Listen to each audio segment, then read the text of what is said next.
Hello everyone, welcome to Net Economics classes. I am Priyanka and today we are going to start with part 28 of the lecture series of daily 10 questions. So our first question is, if the economy is operating at potential GDP, an increase in money supply will lead to. अगर हमारी economy जो है वो potential GDP पे operate कर रही है, काम कर रही है, तो अगर मनी सप्लाई अगर उस इकोनॉमी में इंक्रीज होता है तो क्या होता है? Option A stagflation, option B structural inflation, option C demand side inflation या option D supply side inflation. इन चारों में से कौन सा ऑप्शन जो है वो करेक्ट होगा? समझते हैं। पोटेंशियल जीडीपी का मतलब जो हम जीडीपी चाहते हैं, जो हमने टारगेट सेट किया है, और एक्चुअल जीडीपी जो हमारी रिसीव हुई है, जो करंट ईयर में है, जितनी जीडीपी हमें मिली है। ठीक है, एक्सप्लेनेशन समझते हैं। An increase in money supply is mirrored by an equal increase in nominal output और जीडीपी। मतलब जितना हमारी मनी सप्लाई में इंक्रीज हुआ है वो किसके इक्वल माना जाता है कि उतना ही इंक्रीज हुआ है हमारी जीडीपी में। और अगर हमारी मनी सप्लाई इंक्रीज होती है मतलब क्या कर रहे हैं, कंज्यूमर की स्पेंडिंग इंक्रीज हो रही है, कंज्यूमर खर्च ज़्यादा कर रहा है, मतलब वो अपनी एग्रीगेट डिमांड को भी बढ़ा रहा है। तो एग्रीगेट डिमांड कर्व किस साइड शिफ्ट होगा? राइट साइड शिफ्ट होगा। मतलब हमारा इंक्रीज हो रहा है किसमें?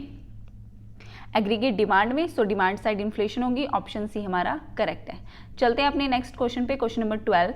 विच of the following is true in case of Orthodox early Keynesian. अगर हम ऑर्थोडॉक्स अर्ली केन्जियन की बात करें तो कौन से ऑप्शन जो हैं वो करेक्ट हैं? Option A interest elasticity of demand is extremely high. Option second interest elasticity of demand for money is low. Option C, change in the quantity of money do not have important predictable effect on the level of economic activity. Option D क्या है? Demand for money is unstable. तो हमें नीचे God's given है A B C D, हमें ये बताना है कि इन चारों पॉइंट्स में से कौन से पॉइंट सही हैं।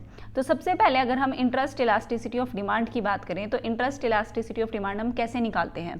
Proportional change in quantity demand, quantity of money divided by proportional change in interest rate, कि हमारी क्वांटिटी ऑफ मनी में कितना चेंज आया उसके प्रोपोर्शन हमारे इंटरेस्ट रेट में कितना चेंज आया, उसकी इंटरेस्ट इलास्टिसिटी क्या होनी चाहिए? हाई होनी चाहिए अकॉर्डिंग टू केन्जियन। तो फर्स्ट हमारा करेक्ट है कि हाई होनी चाहिए। सेकंड अगर हाई है तो लो, दोनों ही बातें तो एक पॉइंट पे सही नहीं हो सकती, तो सेकंड ऑप्शन करेक्ट इनकरेक्ट है। थर्ड की बात करें तो हाँ, change in quantity of money का कोई प्रेडिक्टेबल इफेक्ट नहीं पड़ता हमारी इकोनॉमिक एक्टिविटी पे। और थर्ड हमारी डिमांड फॉर मनी क्या है? अनस्टेबल है। ये सब किसने कहा है? ऑर्थोडॉक्स अर्ली केन्जियन की थ्योरी है। सो ऑप्शन हमारे कौन से करेक्ट है? फर्स्ट, थर्ड और फोर्थ। मीन्स ऑप्शन बी क्या है हमारा? करेक्ट है। चलते हैं हम अपने नेक्स्ट 13 क्वेश्चन पे। Which of the following statement is false. इनमें से हमारी कौन सी स्टेटमेंट जो है वो फॉल्स है? हमें चार ऑप्शंस दे रखे हैं। आईएस कर्व के बारे में बता रखा है और एलएम कर्व के बारे में, investment saving curve. IS curve flatter होगा, lower the value of Keynesian multiplier and lower the interest responsiveness of investment. Option B क्या है? आईसी कर्व हमारा स्टीपर होगा, lower the value of Keynesian multiplier and lower the interest responsiveness of investment. Option C क्या है? Position of LM curve depend negatively on the price level and responsiveness of money demand to the changes in income. Option D क्या है? LM curve is flatter, larger the interest responsiveness of money demand and the lower the income responsiveness of money demand. अब हमें ये बताना है कि इन चारों में से हमारा इनकरेक्ट कौन सा है। चलते हैं हम। सो आईसी कर्व हमें क्या बताता है? आईसी कर्व हमें डिपिक्ट करता है the set of all levels of interest rate and output, मतलब जीडीपी, एट विच हमारी total investment equals total saving. जहाँ पे total investment total saving equal है हमारा वहाँ पे इक्विलिब्रियम होगा। तो the intersection of IS and LM curve show the equilibrium point of interest rate and output. Output मतलब GDP when money market and real economy are in balance. इसको अगर हम समझते हैं आईसी कर्व से तो क्या कहता है? अगर हमारा रियल इंटरेस्ट रेट हाई है तो हमारी इन्वेस्टमेंट जो होगी वो क्या होगी? कम होगी, मतलब हमारी जो जीडीपी है वो भी कम होगी। और अगर हमारा इंटरेस्ट रेट लो है तो हमारी इन्वेस्टमेंट ज़्यादा होगी और जीडीपी भी ज़्यादा होगी। ठीक है, तो हम आईईसी कर्व देखते हैं कैसे बनता है। इस साइड हम लेते हैं रियल इंटरेस्ट रेट और नीचे साइड हम लेते हैं रियल जीडीपी। एक्स एक्सिस पे हम लेंगे रियल जीडीपी और वाई एक्सिस पे हम लेंगे रियल इंटरेस्ट रेट। अगर हमारा रियल इंटरेस्ट रेट ज़्यादा है तो हमारी रियल जीडीपी जो है वो कम होगी, और अगर हमारा रियल इंटरेस्ट रेट कम है तो हमारी जीडीपी ज़्यादा होगी। सो इसका बनेगा कर्व ऐसे, ये क्या है हमारा IS curve, investment saving curve. तो आपको इस कर्व से क्या लगता है कि कौन सा ऑप्शन हमारा कर्व करेक्ट है? इनकरेक्ट है।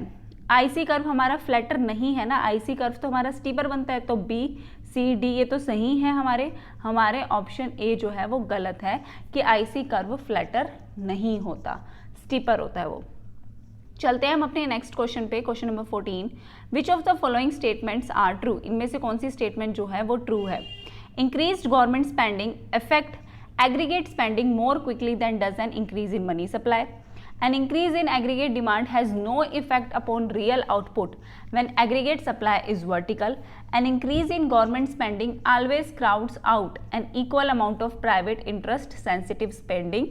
Increased government spending affect aggregate supply less quickly than does an increase in money supply. तो कौन से दो ऑप्शन जो हैं वो हमारे करेक्ट हैं ये बताना है हमें, ठीक है।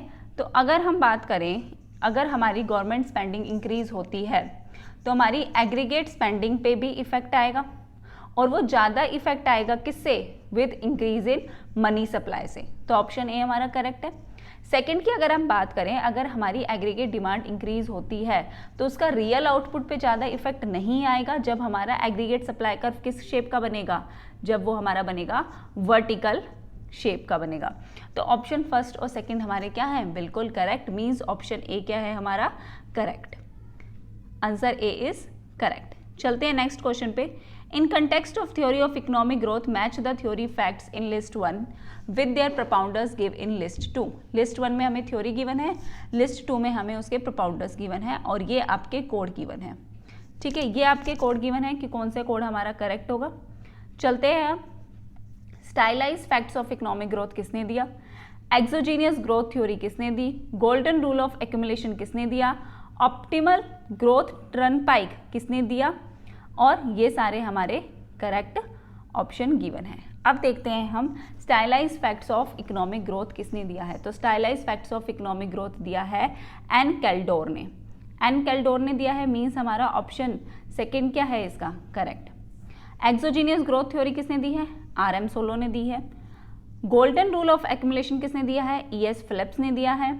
ऑप्टिमल ग्रोथ टर्नपाइक किसने दिया है? रेडनार और सैमुअल्सन ने, पॉल सैमुअल्सन ने दिया है। तो हमारे क्या करेक्ट है? 2, 1, 4 और 3 ऑप्शन करेक्ट है, मीन्स हमारा ऑप्शन सी जो है वो करेक्ट है। चलते हैं नेक्स्ट क्वेश्चन पे। The endogenous growth theory seeks to provide explanation for which of the following determinant of growth that Solow model did not explain. Endogenous growth theory ने ऐसा क्या बताया है जो सोलो ने नहीं बताया है?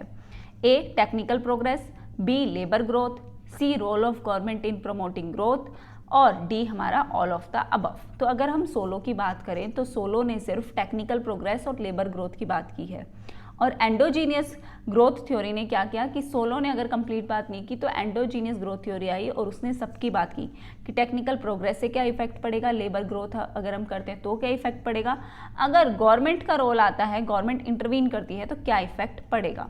तो ऑप्शन सी क्या है हमारा? करेक्ट है कि एंडोजीनियस ग्रोथ थ्योरी ने रोल ऑफ गवर्नमेंट की भी बात की है कि गवर्नमेंट का रोल होता है इन प्रमोटिंग ग्रोथ, और सोलो मॉडल ने ये बात नहीं कही है। तो ऑप्शन सी हमारा क्या है? करेक्ट। यहाँ पे डी ऑप्शन गलत दे रखा है, यहाँ पे सी आएगा। सी हमारा करेक्ट है कि सोलो ने रोल ऑफ गवर्नमेंट की बात नहीं की जबकि एंडोजीनियस ग्रोथ थ्योरी ने की है। चलते हैं हम अपने नेक्स्ट क्वेश्चन पे। गेस की एक्सप्लेनेशन गिवन है, मैं आपको PDF प्रोवाइड करूँगी, आप उसमें पढ़ सकते हैं, ठीक है। Multi dimensional poverty index is new index to be included in. जो मल्टी डायमेंशनल पॉवर्टी इंडेक्स है वो किस में इंक्लूड किया गया है? वर्ल्ड ह्यूमन रिपोर्ट में, ह्यूमन डेवलपमेंट रिपोर्ट में, वर्ल्ड डेवलपमेंट रिपोर्ट में, या इंडियाज ह्यूमन डेवलपमेंट रिपोर्ट में। कौन सा ऑप्शन हमारा करेक्ट है? देखते हैं इसकी एक्सप्लेनेशन।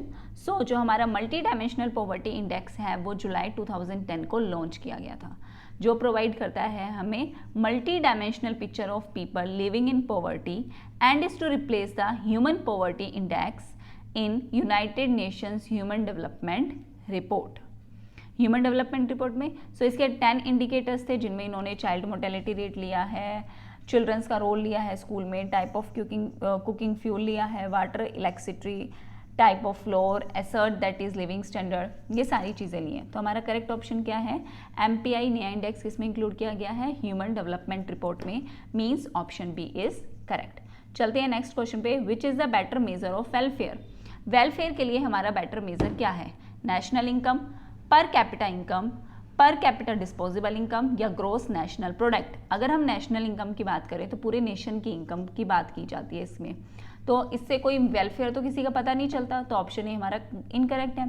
बी की बात करें तो पर कैपिटा इनकम हमें इनइक्वालिटी शो करता है रिच और पुअर में, ठीक है, जरूरी नहीं है पर कैपिटा इनकम जो निकली है वो रिच को भी उतनी मिल रही हो, पुअर को भी इतनी मिल रही हो। ग्रोस नेशनल प्रोडक्ट की बात करें तो ग्रोस नेशनल प्रोडक्ट में डेप्रिसिएशन इंक्लूड होता है। तो वेलफेयर कैसे है, वेलफेयर तो हमें पर कैपिटा डिस्पोजेबल इनकम से मिलेगा ना, ऑप्शन सी हमारा करेक्ट है। इसकी एक्सप्लेनेशन देखते हैं कि पर कैपिटा डिस्पोजेबल इनकम का मतलब क्या होता है। मतलब वो इनकम जो हमारी, जितने भी हमने मैंडेटरी जो है इंपॉर्टेंट जो भी एक्सपेंसेस हैं उनको करने के बाद जो हमारे पास इनकम बचती है उससे हम क्या करते हैं, प्रोडक्ट और सर्विसेज परचेज करते हैं, तो वो ही हमारी क्या बताती है, better measure of welfare. So option C per capita disposable income is correct. चलते हैं अपने नेक्स्ट क्वेश्चन पे, which of the following year of 11th 5-year plan register highest GDP growth rate. तो हमारा 11th 5-year प्लान 2007 से 2011 तक था, 2007, 8, 9, 10, 11 और 11, 12 यहाँ तक था हमारा 11th 5-year प्लान, जिसमें हमारे 2007-8 ने हाईएस्ट GDP ग्रोथ रेट दिखाई थी। अगर हम 8-9 की बात करें तो सिर्फ 9% थी वहाँ पे, 9-10 की बात करें तो सिर्फ 8% GDP ग्रोथ रेट थी, 10-11 की बात करें तो सिर्फ 8.4% थी, लेकिन 7-8 की बात करें तो this rate stood at 36.8% of GDP। So option A हमारा क्या है, करेक्ट है, 2007-8 हाईएस्ट GDP ग्रोथ रेट। चलते हैं नेक्स्ट पे, what is the main purpose of UNEP, United Nations environment programme का मेन पर्पस क्या है, equal development, economic development, reduction in temperature और सस्टेनेबल डेवलपमेंट। तो सबसे पहले अगर हम बात करें यूनाइटेड नेशन इन्वायरमेंट प्रोग्राम कब एस्टेब्लिश हुआ था, 1972 में एस्टेब्लिश हुआ था, और इसका हेडक्वार्टर जो है वो कहाँ है, केनिया में है, ठीक है। UNEP जो वर्क करता है वो किसके लिए वर्क करता है, सस्टेनेबल डेवलपमेंट के लिए। सस्टेनेबल डेवलपमेंट का मतलब कि अगर हम आज भी रिसोर्सेज को यूज़ कर रहे हैं और इस तरीके से यूज़ करें कि फ्यूचर में भी उसकी नीड्स को क्या कर सके, फुलफिल कर सके। तो यूनाइटेड नेशंस एनवायरनमेंट प्रोग्राम का मिशन क्या है, to provide leadership and encourage partnership in caring for environment by inspiring, informing and enabling nations and people to improve their quality of life without compromising that of future generation। अपनी quality of life को भी improve करो plus future generation के साथ कोई compromise मत करो, और वो किसे क्या बोला जाता है, सस्टेनेबल डेवलपमेंट बोला जाता है उसे। सो ऑप्शन डी क्या है हमारा, करेक्ट है। Thank you.